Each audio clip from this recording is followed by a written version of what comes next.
Craig, can I tell you a super quick story? Absolutely.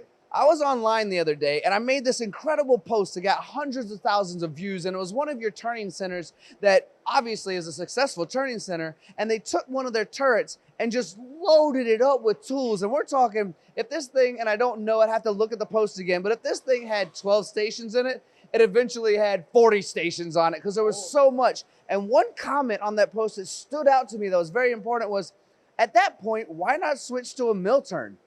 Why not just go that route? So I would love to talk to you today about a mill turn, about the B-axis head and the capabilities that this style of machine can bring to the audience watching. Well, that's a really valid idea and a really valid point. So the nice thing about a turret is its turning capability. You know, it does have live tooling capability, but it's primarily a turning part of the machine. So when we look at live tooling, we look at a shorter duration of use. Whereas when we look at a full-blown spindle, we have, just like in a regular mill, you're looking at hours and hours of duty cycle on that spindle. So you look at a live tool, you want to run it for a few minutes and shut it off, let it cool down a little bit, go back into a turning operation and move on again from there. So with something like a B-axis, we are gaining that ability of a milling spindle to do both milling and turning operations. You just unlocked a key memory for me, actually, Craig, is back when I was running the turning centers and we were machining jewelry, gold, platinum, silver, we did have to do that. I was burning through brushes trying to run my live tooling longer than they should have been run. And that was expensive, and time and maintenance that went down. That's a really valid point. Let's talk about it from the switching from a milling center now, because it has turning applications as well, being that it has a spindle and a second spindle and a turret on the bottom side as well, right? So if I'm a milling guy, why would I switch to a mill turn in this situation? Right, and we've looked at parts where you would traditionally want to put it in a mill and in a fixture, and we're like, well, how can we get this thing in the microturn? And we're looking at fixture chucks, and we're looking at the capabilities of maybe sticking a boring bar in, because the primary feature of the part is a center bore with a bunch of milling done around it. And we want to get that bore in a turning fashion because it's faster and it's more accurate and it's less maintenance than dealing with a boring head. Whereas all of that milling work is still a lot of spindle time for a mill. So therefore we want to get that into an actual spindle where we get the accuracy, the location, the angular control, you know, all of that capability that we get out of a mill.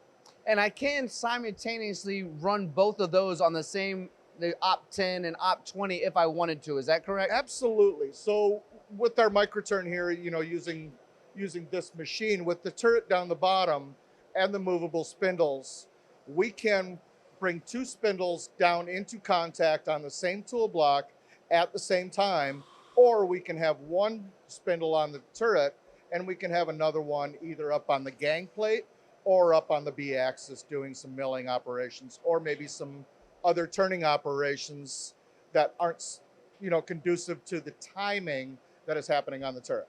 That makes sense to me. And I have another question, maybe the last question. We'll see. My brain branches out all the time when you say something. I want to learn more.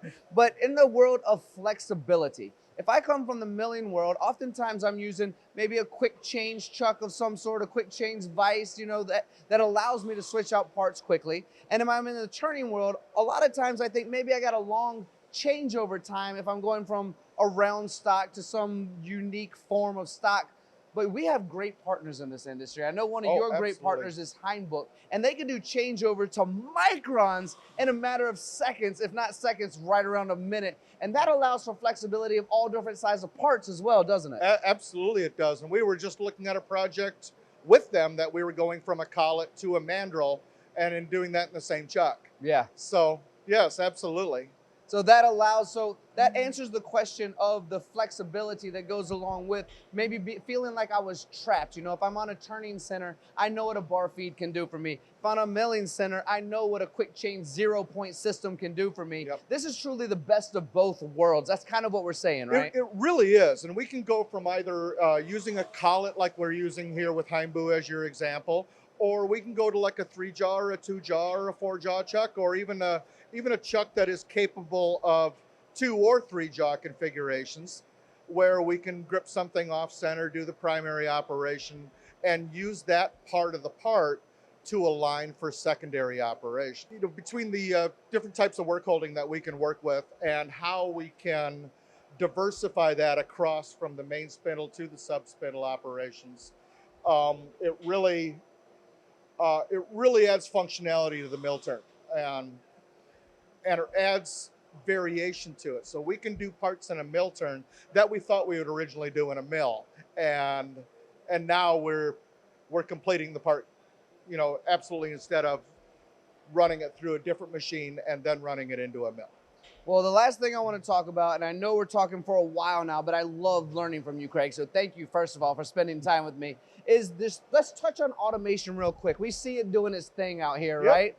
Now we've more or less perfected the art of mill turn. We're now doing turning and milling. We're now able to adapt multiple parts. We're now able to run through nights and weekends if the jobs allow it. Plus also, again, using the word flexibility, short runs if necessary, because if I'm looking at this correctly, you have different drawer stacks, and those drawer stacks can have different jobs in them to go. So we really are getting, I mean, not my stretching. I mean, oh gosh, my back is sore standing on this floor, but the machine's flexibility is really key. Yeah, absolutely. And with robotics has so much capability. You can change out fixtures with robotics. You know, you can change out parts with robotics. You can clean out machines with robotics. You know, all of these different capabilities. We could go from one drawer of part number XYZ to the next drawer of part number XXX, you know, to the second part of, you know, ABC, you know, just something different, same sort of similar configuration.